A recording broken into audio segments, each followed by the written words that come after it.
Sur l'actualité de la santé et parler du sommeil. Ah si, ça vous concerne, nous aussi.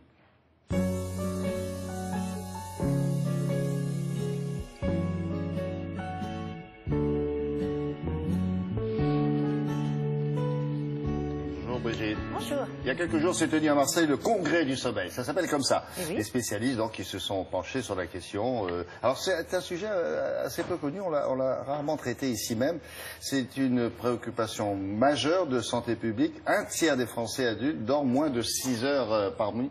Et on voit les relations entre le manque de sommeil et certains cancers. Ça, c'était pas connu. Alors d'abord les chiffres. Qui est concerné par cette problématique? Alors il faut savoir qu'en France, il y a 3,5 millions de personnes, et même sans doute un petit peu plus, qui travaillent de nuit ou en horaire décalé, notamment des personnes qui travaillent dans le domaine de la santé, les hôpitaux, les cliniques, les transports, avec les conducteurs de train par exemple, les pilotes, les hôtesses de l'air, dans le domaine de la production, de la restauration, dans le domaine de la communication, journalistes et autres personnels travaillent dans les télévisions, les rédactions de radio, etc.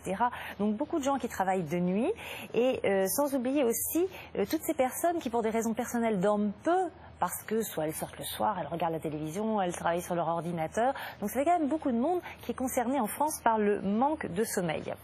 Et il y a quelques années, une première étude avait alerté. Des chercheurs s'étaient penchés sur à peu près 1500 hôtesses de l'air qu'ils ont suivies pendant 20 ans. Et ils se sont rendus compte que chez ces femmes, il y avait un problème.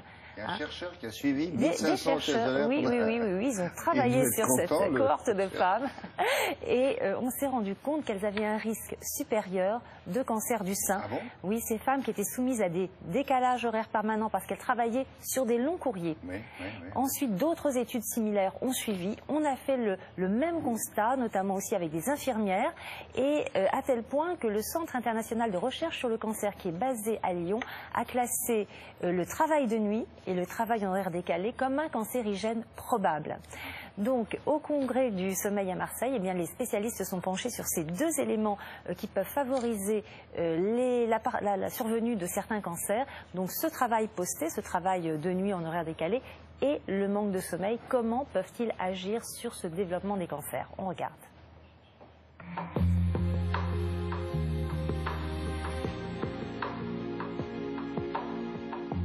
Chaque jour, dans notre organisme, il se passe des mutations des cellules qui deviennent cancéreuses et pour lesquelles, d'habitude, notre organisme se défend contre elles et les élimine. Quand on est privé de sommeil, ces défenses sont affaiblies et c'est comme ça que la privation de sommeil facilite le cancer. Elle ne se défend plus contre le cancer qui arrive, elle ne l'élimine plus comme d'habitude. Et les gens qui sont privés de manière chronique de sommeil, un tiers des Français qui dorment moins de 6 heures par 24 heures, sont donc plus exposés à une faible réaction de leur défense et donc à l'apparition ou au développement de cancer.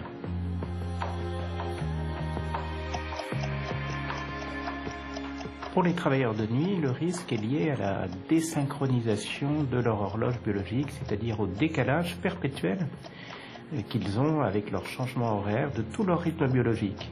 Les rythmes hormonaux, les rythmes de défense immunitaire, le rythme cardiaque, les rythmes digestifs. Et ceci provoque donc une fragilisation des défenses de l'organisme et un risque plus important de cancer.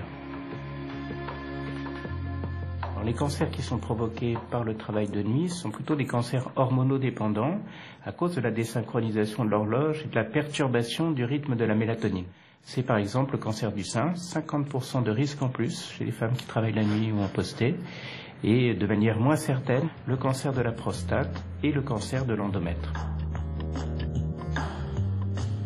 Les personnes qui sont en privation de chronique de sommeil, ils ont une sorte d'épuisement d'une part et puis un abaissement général de leur défense immunitaire.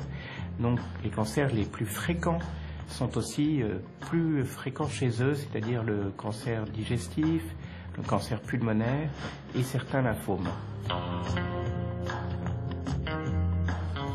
Quand on travaille de nuit ou qu'on dort trop peu, il faut absolument essayer de récupérer 7 heures de sommeil par 24 heures. Souvent, le premier épisode, on ne dort que 4 à 5 heures. Eh bien, il faut faire des sommes ou des siestes pour compléter à 7 heures, car on sait que la durée de 7 heures est une durée sans risque particulier pour le développement de cancer ou de maladies chroniques.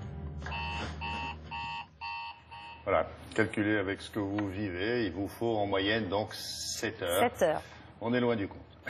7 heures ou une petite sieste pour compenser. Oui, une petite sieste. Enfin, une petite Pas sieste plus ou de- une grande sieste. Ah Si non, vous ils avez- disent qu'il faut faire moins d'1 heure, ils disent, parce que sinon Oui, ça mais- vous rend un petit peu ramollo. Sauf si vous avez vraiment très peu dormi du fait de votre travail. Vous avez dormi par exemple 4 heures ou 5 heures. Non, vous pouvez faire une sieste de 2 heures pour compléter. Ah oui, dans ce cas-là, il D'accord. faut y aller.